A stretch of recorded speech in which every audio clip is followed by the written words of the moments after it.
In the starting of the episode, it didn't take long for Momo and Okuran to reach the tunnel, where Momo promptly instructed him to proceed with their plan. Momo attempted to let Okuran go first, but he insisted on ladies first, to which Momo responded by acting cute and declaring she would gaze at him with tear-filled eyes. This prompted Okuran to comment that her eyes were, in fact, quite dry. Okuran then suggested they enter together, claiming it would be fair if they went side by side. This proposal dismayed Momo, who criticized him for being so unmanly. As they entered the tunnel, Momo quickly became irritated because Okuran was behind her and then moved to her side. When she pushed him, Okuran protested loudly that it wasn't fair since she was now the one lagging behind. The two began quarreling like cats and dogs, swatting at each other's hands until they both grew weary and reluctantly continued their journey. While walking, Momo inquired about their plan of action when Turbo Granny appeared, wondering if they would resort to punching her, to which Okuran shouted, "No!" and explained that they needed to lure her outside Shono City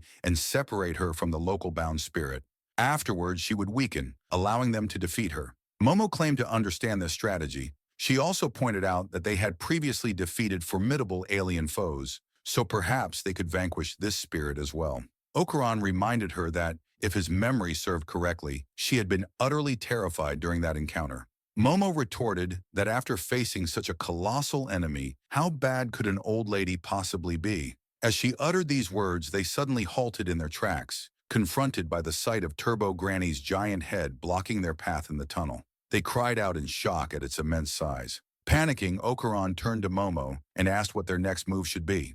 Momo tried to calm him down, reiterating that they needed to lure Turbo Granny out of the city, which meant they had to run. When Okuran glanced behind them, he let out a pained scream that startled Momo. As she looked at what had caused his reaction, she saw another giant Turbo Granny head behind them. Fear was evident on their faces as they struggled to comprehend this new development. Momo quickly grabbed Okuran's basket bag and raised her hand, declaring that she would handle the situation. She levitated 4 baseball bats they had brought and swiftly directed them all toward the Turbo Granny head behind them. However, when Turbo Granny opened her eyes, she had mouths in place of eyes and managed to stop the baseball bats, leaving Momo speechless. Momo pointed out that the eyes were also mouths, exclaiming how disgusting it was. Okuran then instructed her to release his curse, saying he'd somehow handle their predicament. She complied while expressing her trust in him. Okuran gradually transformed into his cursed form, agreeing and stating that he would do his best. However, despite his words upon transforming,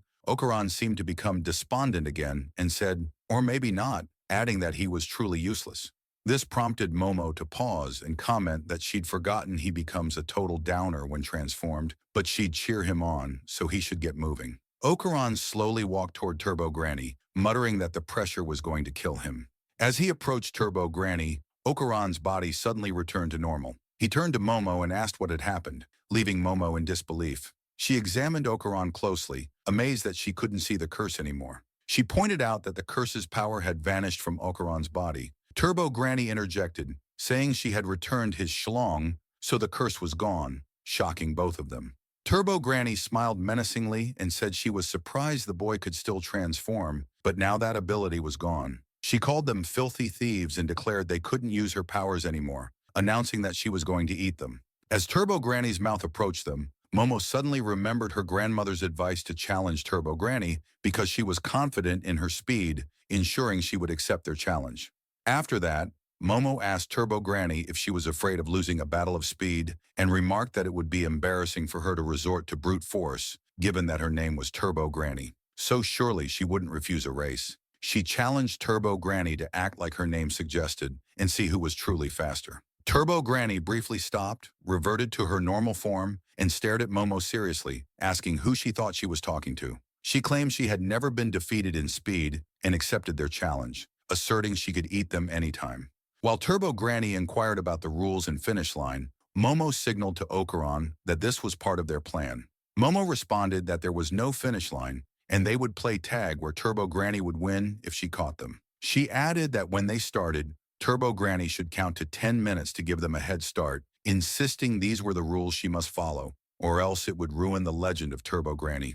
Turbo Granny agreed to their rules, stating she despised rule breakers. After their discussion, Momo and Okuran immediately started running, commencing their game. Turbo Granny began counting while Okuran commented that he thought it was the end for them. He called Momo a genius for this plan, to which Momo replied that she knew but wished she had extended it further, as 10 minutes might not be enough. When she looked back at the counting Turbo Granny, she heard a chaotic counting sequence, jumping from 10 to 12, then to 1 minute. Momo couldn't believe it, remarking in shock, "How weird is this counting?" As they ran, suddenly numerous hands emerged from the ground, grabbing Momo. Okuran's voice rose in panic. "Momo!" He became worried for her as the hands completely enveloped Momo, forming a cocoon around her. "Momo!" he shouted desperately. Turbo Granny appeared behind him, her voice sharp and cold. "Her 10 minutes are up. Now I'll count another 10 minutes. For you." She began her peculiar counting, her tone mocking and erratic. Okuran yelled in frustration, "This isn't fair. Let Momo go." Turbo Granny continued undeterred, counting in her strange way. Okuran's voice grew louder, filled with anger. "Stop this. I insist. I want to see this ridiculous counting of yours." Turbo Granny sneered, her tone sarcastic. "Oh, I agreed to count to 10 minutes, but I never said how I'd count." She carried on, ignoring him. "Enough!" Okuran shouted. As Turbo Granny reached the supposed 10 minutes, she immediately lunged at him. Okuran froze for a moment, then remembered Momo's words echoing in his mind. "You're a real and I'll probably save you again next time." Summoning his courage, he lunged at Turbo Granny and shouted, "Let Momo go!" Then unexpectedly, he bit her, hard. Turbo Granny let out a shriek of pain. "Damn it! What are you doing?" She tried to pull away, but Okuran wouldn't let go. "Let go!" she howled, her voice trembling. "You shouldn't do that unless I ask," Okuran retorted through gritted teeth. "Isn't this what you wanted?" He taunted her. "You wanted me to suck your soggy melons, huh?" Turbo Granny growled in frustration. "Stop this nonsense." Okuran snapped back. "I'll let go if you release Momo." Turbo Granny stammered, bewildered. "What's going on? Why can't I shake you off?" Her voice grew frantic as she speculated. "Is it because of these damn clothes? Are you working for a sorcerer?" She tore at his clothes angrily, demanding, "Who gave you this outfit?" But then Turbo Granny paused, her voice tense. "No matter. I'll eat the girl and end this." Suddenly she cried out in shock. "What is this?" Her voice cracked with fear as she realized she was losing control of Okuran's body. "Something's choking me," she screamed, her tone full of panic. Her body disintegrated as Momo's voice called out from the cocoon, calm but firm. "While I can't see what's happening, I understand it now." Momo explained, her tone resolute. "Okuran, what's inside your body isn't just a faint blue flame anymore. It's her main form." Her voice strengthened as she shouted, "I can feel it clearly." Momo gripped tightly, choking Turbo Granny's flame. Turbo Granny shrieked in rage. "Let go of me!" She lunged at Momo, screaming, her voice desperate and wild. Momo held her ground, her tone defiant. "No way!" Turbo Granny kicked at the cocoon, destroying it, but Okuran soon returned to his normal state. His voice was soft, filled with gratitude. "Thank you, Momo." Momo smiled, her tone warm as she replied, "No, thank you." Turbo Granny, now reduced to a scarf around Okuran's neck, muttered nervously, "What's happening?" Momo's gaze turned cold as she gave Turbo Granny a creepy stare, her voice low and unsettling. "Now that we've got you, what should we do with you?" Turbo Granny stammered, filled with anxiety. Suddenly, a booming voice commanded, "Return, Turbo Granny!" Both Momo and Okuran turned, their voices trembling with fear as they gasped. "What is that?" A giant crab monster loomed before them, causing them to scream in terror. Turbo Granny's tone was sharp and urgent. "It's the bound spirit! Kill them both!" Momo yelled, "Run!" They fled, fear evident in their voices as Okuran shouted, "Why is the bound spirit a crab?" Momo's voice was hurried as she explained, "My grandmother told me, when the dead cross the river to the other world, they turn into freshwater crabs." Turbo Granny, still inside Okuran's body, yelled at the bound spirit, "We're over here, you fool! Stop looking in the wrong places!" Momo quickly told Okuran that he needed to transform, so she raised her hand and pointed it at him, her voice tense. She began to strangle Turbo Granny's spirit, her tone sharp and mocking. "You old hag, stop moving!" Turbo Granny yelled back, irritated. "Don't speak to me like that!" Okuran hurried her along. "Come on, Momo!" Momo shot back, slightly exasperated. "This isn't easy, you know," she explained hurriedly. "Unlike before, Turbo Granny's true form is now with you, Okuran." Before she could continue, the bound spirit lunged toward them. Okuran shouted urgently, "Here it comes!" Fortunately, Okuran managed to transform into his cursed Turbo Granny form. With Momo on his back, he dodged the giant spirit's attack using his incredible speed. Momo let out a relieved breath. That was close. Turbo Granny, annoyed, snapped. Don't use my power without my permission. Momo, unfazed, immediately began strangling her again, her tone smug. You were saying? It's so much cooler now that I can strangle you with physical contact. Turbo Granny yelled in frustration. Let me go. Okuran, clearly overwhelmed, muttered, This is crazy, then called out, Momo-chan! Momo snapped quickly. Don't call me by my first name. Okuran grumbled. You're too heavy. I can't turn. Momo looked ahead, her voice rising in panic. Are you serious, Okuran? Look out! They were heading straight for the road's railing. Unable to turn, they went off the edge of the mountainside road. Momo screamed in fear. Ah! Okuran shouted determinedly. Now I'm getting serious. As they fell, Okuran stretched his legs as if about to do a split and began to rotate at an incredible speed. Momo gasped in amazement. You look like a helicopter. Okuran used this maneuver, and luckily, they were at a lower height by then, so they didn't get hurt much when they landed. Momo's voice was filled with concern. Are you okay? Okuran replied, sounding drained. I'm totally bummed out. Momo noticed that he had intentionally landed so she would fall on his body. She apologized, her tone soft. I'm sorry, and thank you.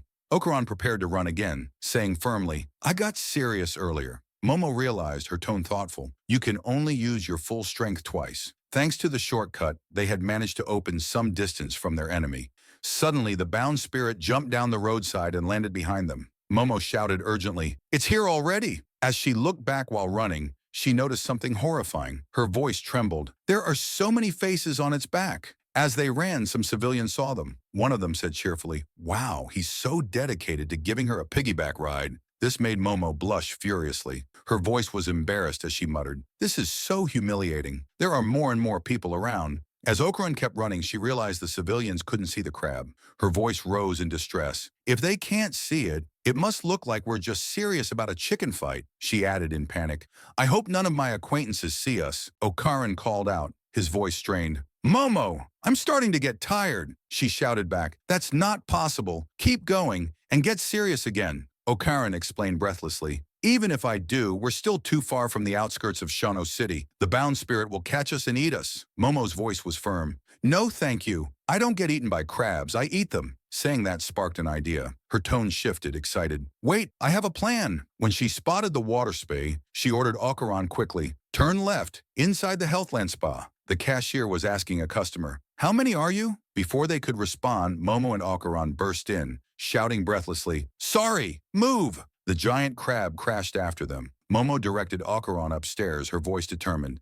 To the next floor. It'll be too cramped for the bound spirit to follow us. But when they reached it, the spirit easily destroyed the ceiling with its pincers. Momo exclaimed in frustration. Apparently not. They reached the building's hot spring bathroom and stumbled into one of the pools. Okuran cried out in pain. Ah, this water's too hot. Where are we? Meanwhile, people in the bath fled in fear due to the explosion.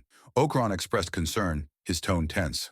Momo, this place will slow us down, he added, his voice rising. If that's not bad enough, water is a crab's natural environment. Momo pulled him along, replying sharply, Water is water? But when she noticed a pipeline marked Caution, Hot Water, her tone changed to excitement. But the water here is from a hot spring. She tore the pipeline apart using her powers, making it burst and spraying the giant crab's entire body. As the bound spirit was doused with hot water, Momo explained quickly, her voice triumphant. When you boil crabs, their meat becomes firm. Their muscle fibers stiffen. Soon enough, the giant crab completely stopped moving. Okuran cheered joyfully. It's not moving anymore. Momo marveled, her tone curious. We actually boiled it. She pointed at the crab, adding with amusement. It's even turned red. Looks delicious. Okuran exclaimed in disbelief, his voice tinged with fear. I'm afraid of you. How can you think of that at a time like this? He urged her firmly. Stop staring at it. We need to leave now. In the next scene, they had exited Healthland and continued running, now having a straight shot out of the city. As they ran, Momo noticed the surroundings and said thoughtfully,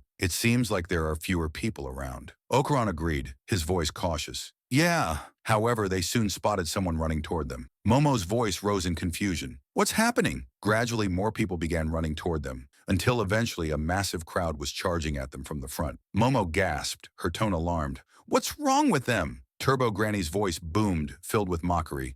You won't escape so easily, you fools, she explained ominously. There's a large cemetery at the edge of the city, so we tapped into the sleeping spirits there for help. Her voice became harsher. This is Shono City. Our territory. Okuran and Momo froze as they witnessed the process of spirits possessing people, transforming their appearance. Momo's voice was shaken. This is happening right in front of us. The newly possessed immediately began to run, and the duo was quickly surrounded by spirits helping Turbo Granny, who were rapidly approaching. Turbo Granny shouted mockingly, "You're not going anywhere!" The bound spirit blocked one side of the street, while the possessed people blocked the other, cornering the duo. Momo's voice was firm and commanding. "Okuran, it's time to get serious." Okuran hesitated, his tone uncertain. "Are you sure? If I use my serious mode, we won't make it to the next city." Momo reasoned, her voice steady. "If you don't, we'll die here. Trust me." Okuran transformed into his Turbo Granny cursed form, his voice filled with dread. "This is so depressing." Turbo Granny shouted gleefully. "You're goners now. After this transformation, you'll be immobilized."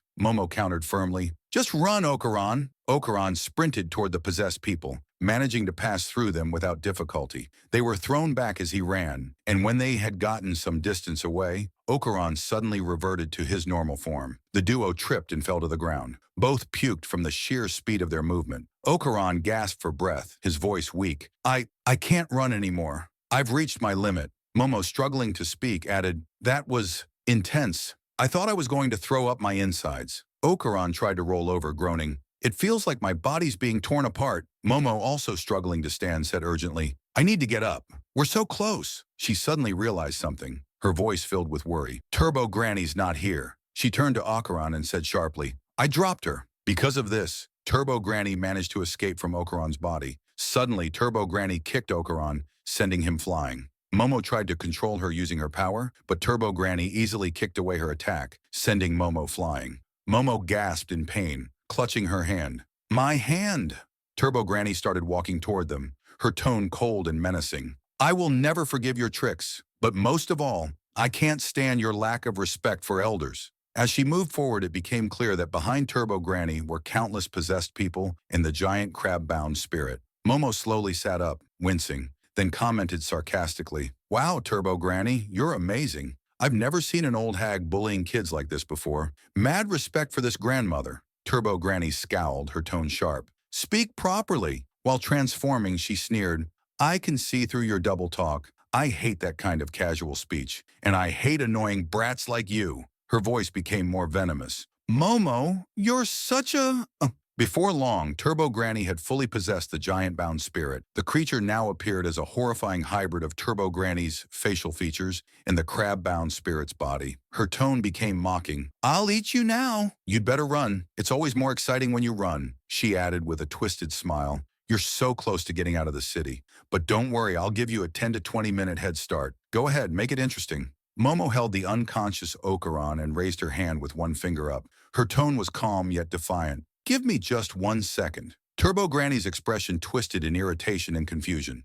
"What?" Momo explained with confidence. "My ability allows me to grab things." At that moment, a train passed by on the nearby railroad. Momo pointed her hand at it, and her power stretched out, grabbing hold of the train. As they were pulled and dragged by the train, Turbo Granny screamed in anger. "Stop, you little brats!" Momo and Okuran managed to climb onto the roof of the moving train. Momo smirked and taunted. "Turbo Granny, they used to call you 100 kilometers per hour, Granny, right? Well, the top speed of the Takasaki line is 120 kilometers per hour." Her voice became gleeful. "If you can only move at 100 kilometers per hour, you'll never catch up to us." As the gap between them widened, Momo shouted mockingly, "Slowpoke, you can't reach us." Turbo Granny continued running along the train line, shouting furiously, "No! I'll kill you, Momo!" Suddenly, the train they were riding braked, and Turbo Granny leapt toward them, managing to grab the end of the train. Her voice was triumphant. "You fool! Trains don't always run at top speed. They slow down when turning." She laughed mockingly.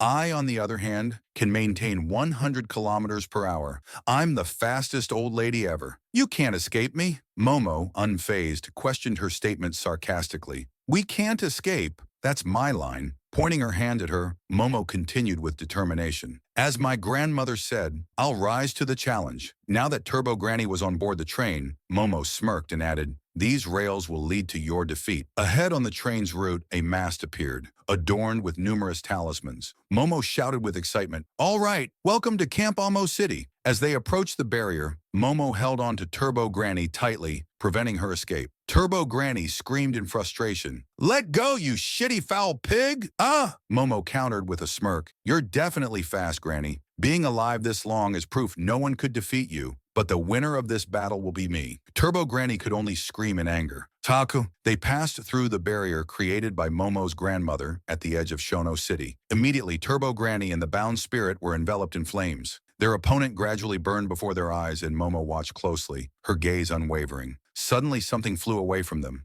Momo's voice softened as she noticed, "It's the souls of the schoolgirls who were trapped by Turbo Granny and the bound spirit." And as they floated upwards, they smiled and shed tears before finally vanishing into thin air. After that, the train that Momo and Okuran were riding arrived at its destination. Momo carried Okuran again and jumped down from the roof, landing hard on her back with a pained grunt. She looked back and could still see Turbo Granny on the roof, but it wasn't long before she completely disintegrated. The train departed to the next station, and suddenly Okuran regained consciousness, shouting abruptly, "Where are we? Where's the giant crab? Where's Turbo Granny?" Momo, exhausted and gasping for breath, laid down and replied weakly, "I think we defeated it." After a brief rest, they stood up and exited the station. As they left, they saw Momo's grandmother waiting for them. In the next scene, they returned to the haunted tunnel where Turbo Granny had stayed, and the three of them prayed over the place. While praying, Momo's grandmother suddenly said with a solemn tone, "I didn't want to be rough on Turbo Granny," she explained. "This place was the scene of many murders."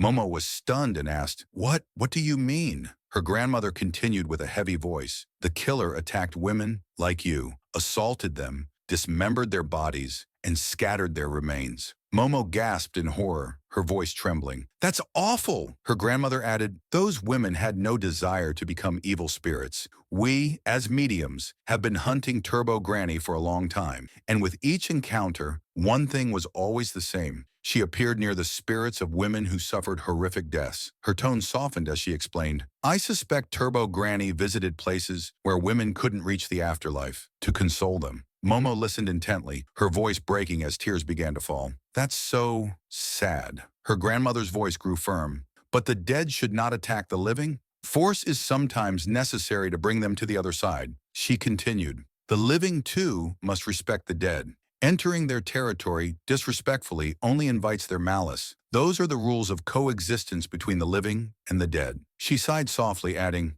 "I'm just glad you weren't hurt in the fight." The three of them walked back to the house. Later that evening, when they returned to Momo's house, Momo shouted in annoyance, "Grandma, stop taking the big pieces of the dish. Give me that crab, or I'll destroy your Bakatono DVDs." Her grandmother retorted smugly, "Go ahead. I'll burn all your Kin Takakura junk." As the argument escalated, Okuran sat quietly at the dining table, his tone calm but resigned. "Can you two finish arguing so we can start the hot pot?" Momo shouted angrily. "Grandma, you're a skank. Taking my master kin hostage is inhumane." Her grandmother shot back, "You threatened my Bakatono first." Okuran interjected, his tone tired. "I'm not hungry, and if you really want my crab—" Before he could finish, the two women quickly reached for the crab on his plate, stuffing it into their mouths. They mocked him, laughing. "Only losers don't eat crab." "You're an animal," Okuran shouted in frustration. "I normally eat it, but how can you two eat like that after everything we just went through?" Momo's grandmother, unfazed, asked casually, "What do you want to eat then, Picky McPerson?" Okuran snapped, "I'm not talking to you anymore." As Momo's grandmother released the crab plate, Momo quickly grabbed it, grinning triumphantly. Her grandmother pointed at Okuran and said with a smirk, "Men shouldn't whine. Do you even have a thing?" Okuran blinked, shocked, and stammered, "Yes, and thank you for helping to return it." Suddenly, her grandmother leaned forward, her tone teasing but firm. "Show it to me." Okuran's voice rose in panic. "What? What do you mean, show it to you?" She pointed more insistently. "If you really have one, prove it." Okuran shouted, flustered. "Are you joking?" Her grandmother just stared at him with a smirk, unfazed. Okuran tried to back away, his voice frantic. "You've gone crazy! Momo, help me!" But Momo, too busy eating crab, mumbled distractedly, This crab is so good." Okuran yelled in exasperation. "You're too busy being a pig," he added, his tone desperate. "What kind of face is your grandmother making right now? What did I even do to her?" Okuran ran out of the dining area shouting, "This house is bonkers!" Momo's grandmother chased after him, yelling, "Come back here!" In the next scene after they had eaten, Okuran prepared to go home and thanked them politely. Momo told him, her tone slightly concerned. Be careful. It's already night. Okuran replied with a small smirk. Don't worry. Other places are safer than here. Her grandmother grinned mischievously. Next time, you won't escape. Okuran turned to her quickly, his voice panicked. I'll never show it to you. Momo's grandmother laughed as she went back into the house. Momo sighed and told Okuran reassuringly, don't mind it. She wasn't serious. She added softly, she was just trying to cheer you up since you didn't have much of an appetite earlier. Okuran paused, his voice hesitant. Was that true? If so, I should have been more considerate. But he quickly took it back, shouting, not. Anyway, he took a deep breath and continued. I'm leaving now. Goodbye. Okuran grabbed his bicycle and began walking toward the street. As he walked, Okuran repeatedly thought to himself, goodbye. Meanwhile, Momo also thought deeply about the word. Without delay, she suddenly called out, Okuran! He stopped and turned to look at her. With a cheerful smile, she called out, let's meet again tomorrow. Okuran froze for a moment, then blushed deeply, his voice soft but warm. Yeah, sure.